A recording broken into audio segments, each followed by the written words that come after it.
Caio. Caio foi meu aluno durante o quê? Uns 2 anos, né, Caio? A gente se conheceu em 2022. Foram 2 anos. Pois é, então, foram 2 anos. E para quem está aqui na live e ainda não me conhece, não sei, quem está entrando agora e não sabe de mim, eu sou o professor Henrique Caldas, trabalho com linguagens, preparando para o Enem. E Caio foi meu aluno. Convidei Caio para participar comigo dessa live para falar um pouco, porque ele fala da experiência na preparação para o Enem em linguagens. Ele foi aprovado em medicina em 2023, né, Caio? São tantos alunos e tanto tempo passa tão rápido que às vezes eu me perco. 2023.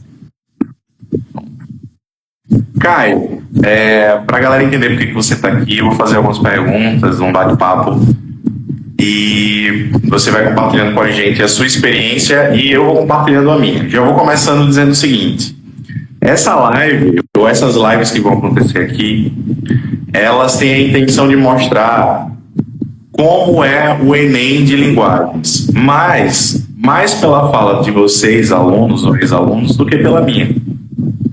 Porque um professor falando talvez fique fácil, né? Mas quando o aluno fala, ou um ex-aluno, quem já passou por esse processo, acho que a escuta pode ser melhor. E uma coisa que eu digo sempre, você foi meu aluno, sabe, me diga aí se eu estiver mentindo, mas é que linguagens não é uma prova de interpretação de textos, ela não é uma prova que a gente fica ali apenas diante do texto para ler e sentir ou entender alguma coisa. Ela tem técnica, ela tem conteúdo, ela tem um percurso, e é esse percurso que eu quero que você compartilhe com a gente. Então é o seguinte, pode falar. Essa frase que você falou agora era exatamente o que estava na minha cabeça no momento antes de eu entrar na live. Tipo, essa minha memória mais forte que eu tenho sobre coisas que eu é exatamente isso. Eu encarava a prova de linguagens como uma mera prova de interpretação, mas depois que eu comecei a ver mais como uma prova técnica, mudou muito minha percepção em relação a linguagens. Então isso é o primeiro ponto para mim fundamental. E é muito importante a gente entender isso. Eu fico muito satisfeito também de escutar, porque não fica uma fala sozinha, então não fica uma fala só do professor, vocês também percebem a importância que tem entender a prova de maneira objetiva, né? Por isso eu queria saber de você, se você pode compartilhar com a gente como foi que você melhorou seu desempenho a partir das nossas aulas. Como é que funcionou isso? Bom, então, como eu estava falando, eu fiz uma faculdade primeira, que foi de Direito, e parei no 5º período. Aí eu decido parar e retorno a estudar em 2020 para tentar para Medicina. E aí, como eu falei, durante 3 anos eu encarei linguagens como uma prova meramente interpretativa. E além disso, eu achava que era uma das provas que eu podia negligenciar um pouco para compensar em outras. E no último ano, mais ainda, eu percebi... Tá cortando ou tá de boa? Não, tá ótimo. Tá massa. Pronto. E aí, no último ano, mais ainda, eu percebi que eu estava muito equivocado sobre isso. E eu comecei a focar muito, e você foi fundamental nisso, porque, como eu falei, eu achava que a prova era meramente interpretativa.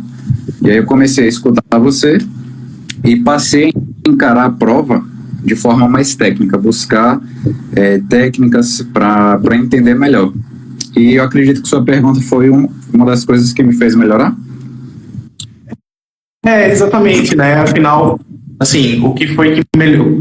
Se as aulas ou perceber a prova de uma outra maneira fez o seu desempenho melhorar, porque você é acompanhado por simulados, né, na preparação, fazendo o Enem. Então, se essa mudança aconteceu.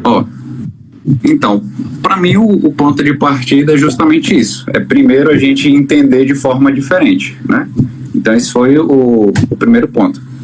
Outra coisa muito importante que você me falava é que a gente tinha que entender a prova a partir dos gêneros textuais. Por exemplo, se a gente vai ver uma publicidade, é diferente de uma crônica, que é diferente de tantas outras formas que aparecem no Enem. E se a gente entender cada uma, como as suas características, a gente já vai buscar nas respostas algo voltado para aquilo. Isso também foi um ponto fundamental para mim.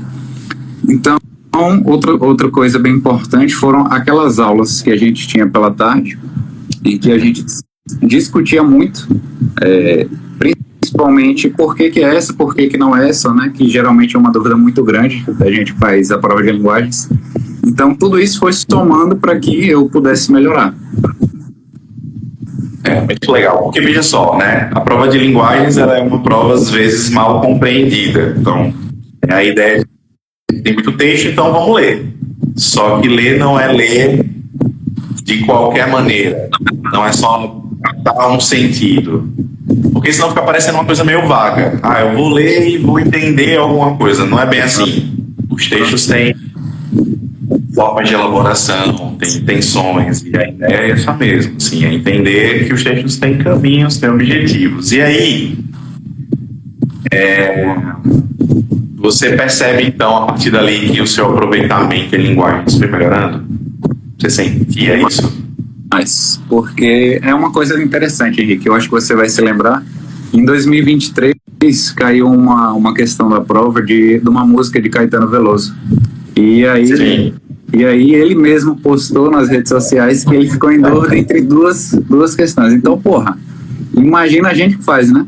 Então, essa era a principal dificuldade minha, velho. Eu ficava em dúvida entre duas. E aí meu aproveitamento era horrível no início. Só que conforme as aulas foram evoluindo, eu fui direcionando mais o meu estudo para a parte de linguagens. Aí eu consegui. E uma das coisas mais importantes para mim foi que eu marcava as questões com confiança. Poxa, eu já não tinha mais. Oi? Não, isso que você está falando, porque assim, eu vou ouvindo aí e me empolga, sabe? Porque o que acontece? Primeiro que os textos do Enem, foi muito bom isso que você comentou, Caetano Veloso foi um dos compositores e autores que pegaram seus próprios textos para resolver e tiveram dúvida. Ele foi um dos outros autores também passaram por isso. Poemas, enfim, ou crônicas, textos que os próprios autores pegaram a questão e disseram, pera lá, mas não era bem isso. Por quê? O que eu explico sempre? Explicava a vocês, se você vai lembrar. Veja, vocês não estão ali para ler o texto como o autor produziu, porque ele tem outra realidade, ele não vai fazer o Enem. Caetano não estava para fazer o Enem, eu acho. Então, quando apareceu lá a canção Alegria, Alegria, para ser comparada com Anjos Tronchos, que era a canção, as duas canções que apareceram naquela questão, havia uma necessidade técnica de relacionar dois textos, né? E, então, esse é um caminho para melhorar o aproveitamento dentro da prova. Essa era uma das suas dificuldades, por exemplo, quais eram as suas principais dificuldades na hora de responder as questões de linguagens? Você consegue pontuar umas 2 ou 3, assim, pra gente? Cara, principalmente quando caía texto 1 e texto 2, que a gente tinha que fazer uma correlação, né? É isso, todo ano tem. Isso aí era muito, muito difícil para mim. Cara, no geral, eu acabava caindo muito em distrator, em questões até banais, assim. Então, minha dificuldade era realmente a falta de compreensão que eu tinha sobre determinado gênero, entendeu? Tá.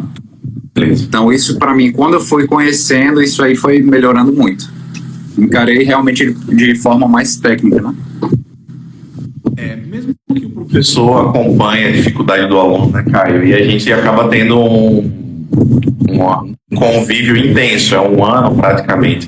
A gente está ali semanal ou diariamente tirando dúvida, comentando. Mas outra é diferente, porque eu não vou fazer a prova, eu não vou estar lá fazendo a prova. Então a cabeça de vocês certamente tem outras questões passando, né? Ansiedade. Quem está acompanhando aqui vai fazer o Enem, eu já fez, está se preparando. Eu acho que compreende o que eu estou dizendo, você passou por isso. E é muito difícil encarar isso tudo se a gente não tiver convicção do percurso. Então, me preocupava muito em mostrar um caminho ou alguns caminhos, não só para o domínio técnico e o conhecimento, mas por uma questão psicológica mesmo, de você dizer assim, quando eu resolvi a questão, eu sabia o que eu estava fazendo. Isso é foda. Então, isso dá uma segurança de que, inclusive, você pode trilhar esse caminho de maneira mais tranquila e mais segura, né? Por isso que eu pergunto ainda a você, assim, quando você sentia aquelas dificuldades antes de perceber a prova de maneira objetiva, de assistir às aulas, o que você sentia? Tipo, sentia que não ia para frente, sentia que não ia conseguir melhorar em linguagens? Como é que você se sentia percebendo que você estava se preparando, mas não conseguia evoluir? Então, eu sempre encarei, quando eu ainda não tinha esse discernimento, né, eu sempre encarei a prova de linguagens como uma loteria. Às vezes eu ia bem, às vezes eu ia muito mal. Então, tipo, eu ia aleatoriamente, eu achava que eu não tinha controle sobre isso. Esse é o grande ponto, eu achava que eu não tinha controle sobre aquilo. Entendeu? Então, minhas notas variavam muito. E, tipo assim, meu máximo era ali 32, algo em torno disso. Então, não era bom. Mas isso para mim era horrível, porque justamente eu achava que teria que compensar em outras matérias, né, como matemática, natureza. E uma das coisas fundamentais assim também que eu percebi no último ano é que a pessoa que é aprovada em medicina na federal, ela é muito equilibrada. Não existe isso de, por mais que você seja bom em uma determinada matéria, não existe isso, vou compensar em tal matéria. Porra, não tem como. E linguagens é muito importante, velho, muito. Eu só fui me dar conta disso realmente no último ano. Foi engraçado. Deixa eu só falar muito isso. Pode falar. Deixa eu só esclarecer aqui para todo mundo que a gente não combinou essa fala, é só para não parecer. Que é uma não, é sério. Gratuita, mas eu acho que isso é influência das minhas aulas, porque eu ficava dizendo assim: vocês acham mesmo que vão compensar só estudando natureza, ou matemática, ou fazendo bem redação? Galera, não é assim que funciona. Linguagens é peso, maior peso para a maioria dos cursos. É verdade que ela tem uma lógica de pontuação diferente das outras por uma questão que eu nem vou comentar aqui, que é a TRI. Quem faz o Enem sabe do que a gente está falando. Mas ela é uma prova importante. E exatamente porque muitas pessoas ainda não compreendem como ela funciona, é que vale a pena a gente encarar, entender e se preparar para ter um bom desempenho, porque isso é possível. Você lembra quanto você tirava no começo, nas suas primeiras vezes fazendo o Enem e até a sua nota máxima? Como foi que você melhorou esse desempenho? Então, nos primeiros Enems, quando eu voltei, ficava ali entre 24, 26 acertos. Era bem, bem ruim. E para mim, assim, o pior de tudo é justamente porque, eu fazia a prova, não, acho que eu fui bem. É justamente essa instabilidade, você não ter controle sobre aquilo. Isso para mim era foda. E aí, porque a gente geralmente ou marcava o grande distrator ou era a resposta. Então isso aí era o grande mal. E aí no último ano... pode falar. E aí no último ano eu consegui ter um salto que para mim foi muito bom, que eu fui para 36 questões. E outro detalhe importante é que quando saiu os gabaritos extraoficiais, assim que saiu, né? Eu tinha feito 3 questões a mais. Ou seja, aquelas pessoas que corrigiram também acharam que aquela resposta que eu marquei estava certa. Na verdade, não estava. Mas para mostrar como linguagens pode ser ter essa dualidade, né? Então isso acaba pegando muito. Eu sou muito tranquilo com números, assim, no sentido de é bom ter o maior número possível de acertos, é bom chegar a 40 acertos ou mais, inclusive isso é possível e é o que eu faço preparando alunos para o Enem, mas me interessa muito respeitar também o processo. Então, se você saiu de 24 acertos e chegou a 36, eu estou mais pensando nos 12 que você conquistou do que aqueles que não chegaram ao número máximo ou ao total. Então, vale a pena respeitar o processo, entender que se você está tirando ou tem um número menor de acertos, que é possível evoluir, e isso só é possível entendendo a prova de linguagens e percebendo que ela tem um caminho estratégico, né? Veja, Caio, eu sei que nessa preparação tudo é muito difícil e a sua experiência é muito importante a gente ouvir. Eu queria saber de você, assim, né? No processo de preparação para o Enem, para passar em medicina, que não é fácil, Tem alguma coisa que marcou você muito nesse processo, assim, tipo, principalmente em linguagens? Tipo assim, cara, isso aqui eu não tô aprendendo, isso aqui eu não tô conseguindo. Ou alguma coisa que foi muito marcante para você? E positivamente também, claro, do tipo, rapaz, isso aqui agora eu entendi. Isso aqui agora eu melhorei. Sim. Finalmente isso aqui agora tá resolvido. Como é que foi isso?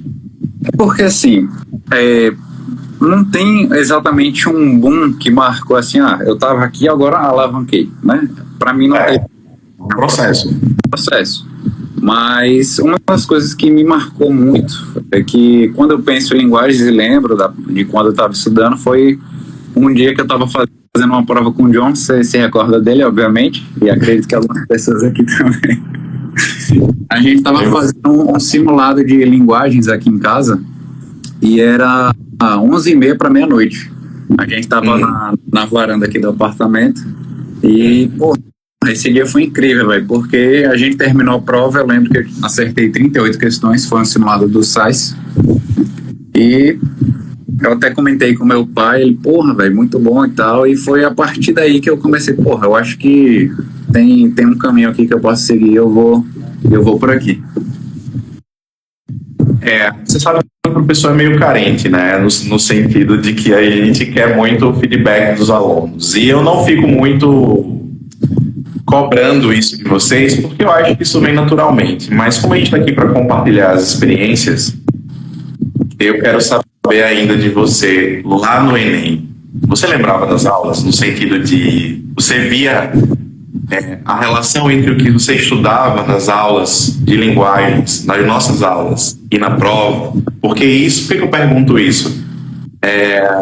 Não só porque eu sou leonino, mas porque eu quero saber de você se isso aconteceu e como isso te deixou na hora, psicologicamente, né?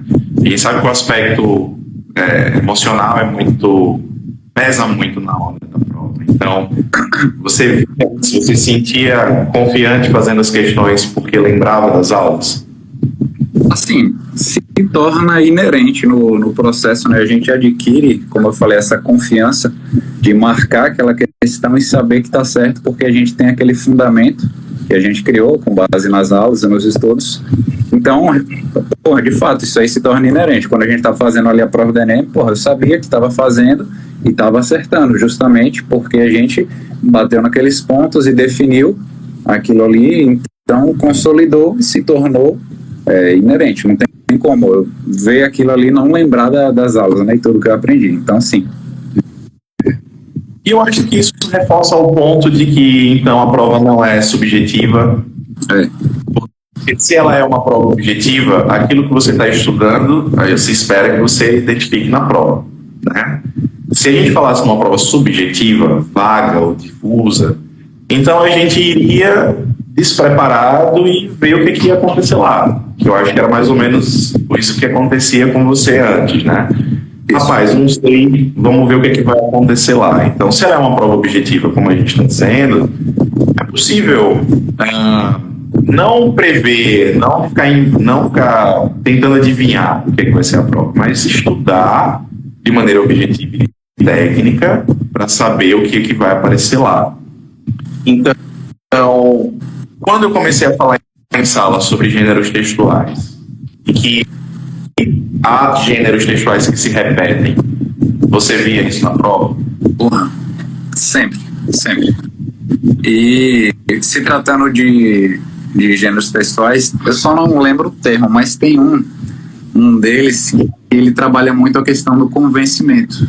E tinha um termo que você falava, não lembro agora, se era coercitividade. Acho que conscientizar, persuadir, ou verbos que têm a ver com... Exatamente, era algo nesse sentido. Então, é exatamente isso, a gente olhar um gênero textual e saber o que a gente vai buscar ali no comando. No comando não, perdão, nas alternativas, né? Alternativas, né? O Enem é uma prova sofisticada, eu digo isso sempre em sala. A começar pelo fato de que os itens eles são muito bem elaborados, mesmo que tenha falhas, porque pode acontecer, mesmo que haja duplicidade de compreensão sobre um gabarito, às vezes os professores que preparam para o Enem chegam a discordar do gabarito oficial. Esse processo é normal, mas no geral é uma prova bem elaborada. É uma prova que fala sobre, por exemplo, ela não lida com o erro, ela não intenciona o erro, então ela não te conduz ao erro, ela te conduz a uma lógica. Às vezes que o Enem parece que sim, viu? Às vezes parece. Que parece mesmo que é o tal do distrator. Então, você conseguiu ver, para quem está assistindo aqui, para quem vai ver essa live depois, que se prepara para o Enem, com certeza já ficou entre duas alternativas e marcou o distrator, que basicamente significa a alternativa que diz uma verdade sobre o texto, mas ainda não é o gabarito, pô. E a gente sempre foi preparado na nossa formação escolar, a minha, a sua, a perceber o erro. Então, ó, isso aqui está errado, porque é muito distante do que está certo. Aí fica mais fácil de identificar. Você chega no Enem e percebe que o distrator está perto do gabarito. Como é que faz? Isso que você falou me fez lembrar uma coisa muito, muito interessante, que é justamente isso. Geralmente, nas alternativas, vai ter uma alternativa que é verdade, mas que não responde o texto. Porque o comando, ele está alinhado para outra resposta, né? Então, isso aí acontece muito, muito em linguagem. Isso aí é outro ponto que me ajudou muito também.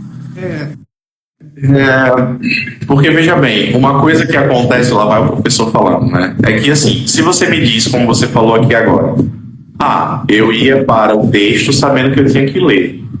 Mas imagina, um texto clássico. Vamos imaginar um livro clássico da literatura como Dom Casmurro. O livro foi publicado no início do século passado e até hoje se fala sobre ele. Exatamente. E até hoje se fala sobre o livro. Ele é um clássico, porque ele é um clássico, ele vai continuar aí existindo, garantindo sentidos, enfim. E a gente está sempre encontrando coisas novas. Então, como é que a gente vai ler um texto só lendo? Para uma prova que é um vestibular, que é um exame, como esse exame que é o Enem. Então, é o comando que determina qual é o olhar. Por isso que a prova é objetiva. Então, saber disso, das habilidades da competência, ajuda. Por falar em habilidade e competência, você lembra como foi lidar com esses termos e saber que o Enem de linguagem não é nem uma prova só de leitura, mas também não é uma prova de gramática normativa. Aí eu vivia dizendo a vocês, é uma prova de habilidades e competências. Você lembra como foi o seu processo para se adaptar a esses novos conceitos? Você foi percebendo como é que isso se aplicava à prova? Ô Henrique, eu confesso para você que em relação a essa parte de habilidade e competência, eu não me recordo muito. Meu foco era justamente mais a parte, porque assim, habilidade e competência, ele vai explicar o que vai ser cobrado na prova, né? Que também é bem interessante a gente saber. Mas a habilidade, por exemplo, de você perceber que o texto tem uma linguagem com a intenção de convencer o leitor. Isso é uma questão ligada à argumentação. Então, se você olha para um texto e percebe que ele tem um apelo, e esse apelo é para o convencimento, então você consegue olhar para o texto de maneira objetiva. Quando você começa essa live dizendo, eu vi as questões de publicidade e percebi que o texto ele tem uma intenção. Você está falando de habilidade e competência, porque esses termos são técnicos, isso é coisa minha, não é coisa sua mesmo. Mas quando a gente fala em habilidade e competência, foi o que você desenvolveu para resolver a prova e ter um desempenho como que você teve, né? Porque sair da prova com um olhar que é só leitura é um extremo, e a prova também não é só gramática, que é outro extremo, é uma prova de habilidades e competências. Mas vamos aqui para umas perguntas que eu quero saber de você mais pessoais, como por exemplo, se preparar para o Enem tem a ver com o peso pessoal da família, os amigos, a própria expectativa pessoal. E para quem se prepara para o Enem sabe o que eu estou falando, né? A gente carrega muita gente, muitas vozes na hora de se preparar para essa prova e ir lá fazer. A gente quer, é claro, que a nossa família, por exemplo, se sinta que goste, que vibre com a nossa aprovação. Então a gente acaba se cobrando. Foi assim para você? Como é que sua família colou junto nesse processo? falou um ponto aí que, assim, ele pode ser muito forte e jogar você para cima, como também ele pode colocar você para baixo, né? Assim, quando eu decido voltar a estudar para o Enem, eu me lembro desse dia, eu ainda fazia direito e chamei meu pai e minha mãe para sentar na mesa para conversar, né? E minha mãe, principalmente, ela já sabia do que se tratava a conversa. Meu pai também, eles sabiam que eu não estava gostando do curso e que eu iria mudar e que o curso seria medicina, porque meu irmão também, ele fazia na época e aí hoje ele já é formado, então já tinha um certo direcionamento para isso. Mas assim, meus pais me apoiaram de forma incondicional. Todo apoio que eu precisei, conforto, porque assim, a gente sabe que o estudante de medicina, ele precisa ter um dia praticamente inteiro voltado para isso, para o estudo. Então, tipo assim, você não pode ter só o cursinho pela manhã e à tarde você vai trabalhar ou fazer outra coisa, isso aí não existe. A gente sabe que para medicina o foco tem que ser absoluto. E meus pais me proporcionaram isso. Eles conseguiram me deixar de forma confortável para que eu só estudasse. Lógico que no final de semana, sim, outra coisa, eu acabava ajudando eles, trabalhando, mas no geral eles sempre me garantiram esse conforto. E assim, complementando, eu nunca tive o sonho de fazer medicina, nunca tive. E inclusive nos primeiros anos que eu comecei a estudar, eu ainda não estava engrenando nessa forma, na quantidade de tempo que eu investia nos estudos. E eu me recordo que meu pai conversava diversas vezes assim comigo: porra, será que é isso que você quer? Vamos lá. Ele tentava me jogar para cima. Meu irmão, por outro lado, já falava: porra, eu acho que você não quer isso, porque realmente eu não demonstrava que queria passar em medicina. É muito engraçado isso, falar isso hoje comparando com antigamente.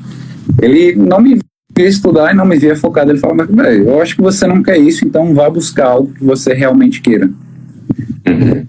Só que, como eu falei, nunca tive o sonho de fazer medicina, mas medicina se tornou o meu sonho em passar. Meu sonho se tornou passar em medicina. Nunca fui de ter muitos sonhos assim na vida, de realmente falar: isso é o meu sonho. Mas passar em medicina se tornou o meu sonho. Isso que você está falando, primeiro vamos organizar aqui as ideias que passam pela cabeça do professor, né? Para todo mundo entender.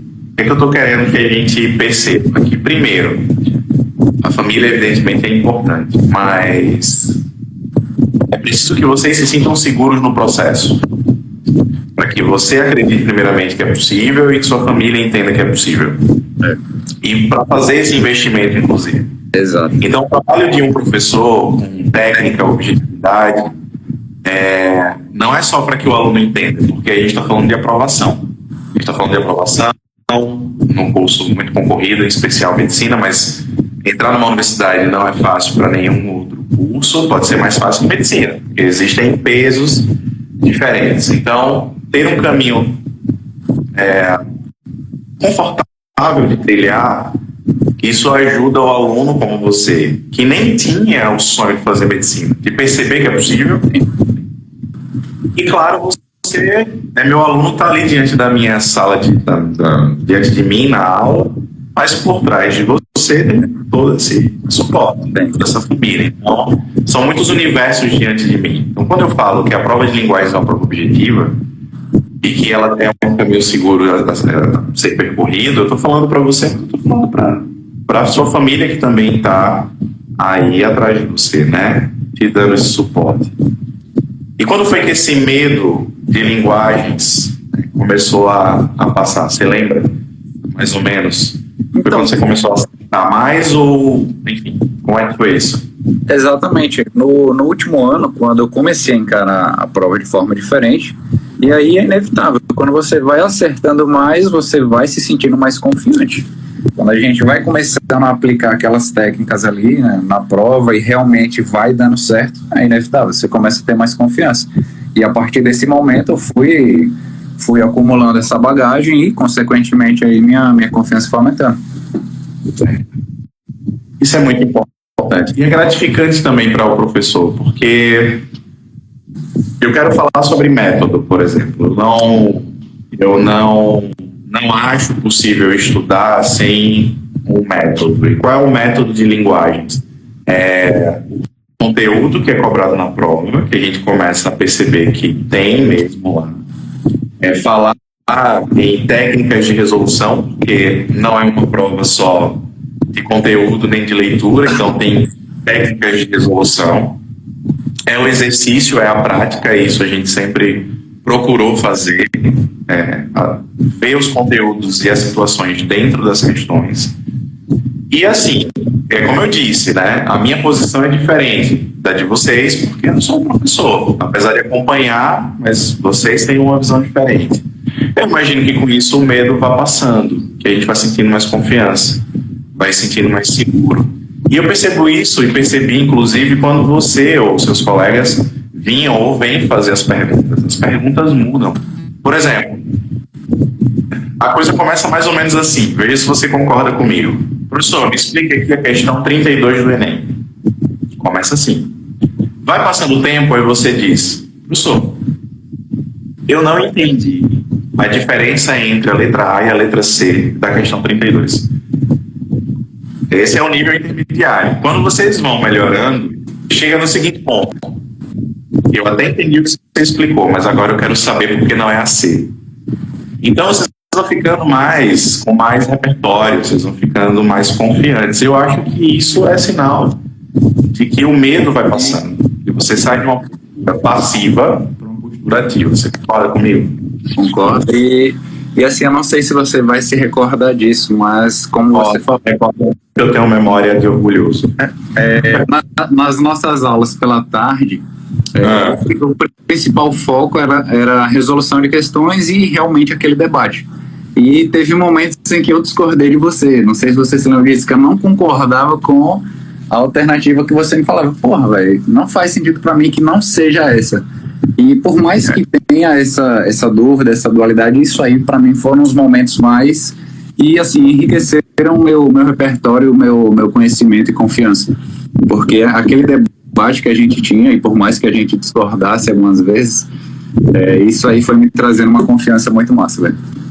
É muito importante que a gente saiba o seguinte: as questões de linguagens, eu imagino que isso aconteça com as outras questões, ela encontra um leitor que tem sua própria forma de enxergar o texto. Cabe ao professor mostrar que quando ele marca um distrator, então das vezes que você marcava o distrator e vinha para mim e dizia, mas não faz sentido não ser o gabarito, e eu dizia, mas Caio, veja bem, o que acontece? Não é que o que você está marcando está errado não, tá? Está correto, só que está insuficientemente correto para o que o comando está pedindo. É essa chave que é preciso virar. É por isso que a gente vai melhorando, que aos poucos a gente vai entendendo que não basta ou não é suficiente a resposta ser verdadeira. Ela precisa ser verdadeira dentro do contexto do comando. E aí, com isso, o medo vai diminuindo. Bem, eu imagino, né? Só complementando, por isso que eu acho importante pra caramba, velho, no estudo de linguagens, esse tipo de contato em que você tem ali o professor e a gente vai resolvendo questões do Enem, logicamente, e a gente vai debatendo isso e, a gente vai tentando chegar ali no consenso para que o professor alinhe com o aluno a forma, não correta, mas a forma efetiva de pensar e de você chegar no gabarito, né? Isso aí é importante demais. Eu não vou nem ficar aqui vendendo a importância de um professor, porque aí pega meio mal. Mas o fato é que eu ia até te perguntar se por acaso você tentou estudar para linguagem sozinho durante um tempo. Pela sua fala, eu acho que você fez isso, né? Você foi deixando meio do lado e depois foi percebendo a importância das aulas. Isso, exatamente. Eu sempre... E até confesso para você que antes de ter as suas aulas, nas aulas de linguagens eu usava para estudar outras coisas. Por exemplo, natureza, matemática, né? E aí, quando eu comecei a encarar de forma diferente, ver que eu estava evoluindo, eu falei, não, vale a pena investir tempo nisso e vai me trazer bons resultados. Então, realmente, no início eu fazia sozinho, mas depois eu fui mudando isso. Perfeito. Eu fico muito feliz. Primeiro, te reencontrar aqui. depois de você poder vir agora contar a sua experiência já com a aprovação e já cursando, né? Então você já tem o quê? 2 anos de graduação, 1 ano e meio? Um ano e meio, vou começar o 3º período agora. Então você vem com a sua experiência. Quando a gente se encontrava à tarde nas oficinas, e era importante ter esse nome porque oficina significa um contato de experimentação mesmo, de resolver questão, que é importante, eu deixava que vocês falassem mais e eu ia mediando. Então, era assim que funcionava? Era. E aí o que eu achava bonito, eu me empolgo falando isso, porque eu acredito demais, é que quando a gente compartilha as experiências, tinha hora que eu nem falava, eu só via vocês discutindo a questão e alguém dizendo, rapaz, eu entendi esse negócio. Então eu espero que essa conversa aqui tenha servido também para que quem escutou, quem está se preparando para o Enem, entenda que a experiência de quem já passou por isso vale muito, mais até do que a fala do professor, porque é claro que eu vou, no bom sentido, vender a minha visão da prova, vender o trabalho que eu faço, mas vale demais a experiência, porque é ela que conta. Então, Caio, eu quero agradecer demais a sua fala. Não, ok. Motivação. Feliz de te encontrar. E assim eu vou me despedindo. Você quer falar mais alguma coisa? Não, só queria agradecer também pelo seu convite, falar que é sempre uma honra poder retribuir de alguma forma aí todo esse processo aí que você conseguiu me ajudar. Eu tenho muito carinho pelos meus professores, não só você, mas todos que me ajudaram nesse processo. Então, que eu puder retribuir de alguma forma, que é isso. Só dizer que eu tenho muito carinho por você também.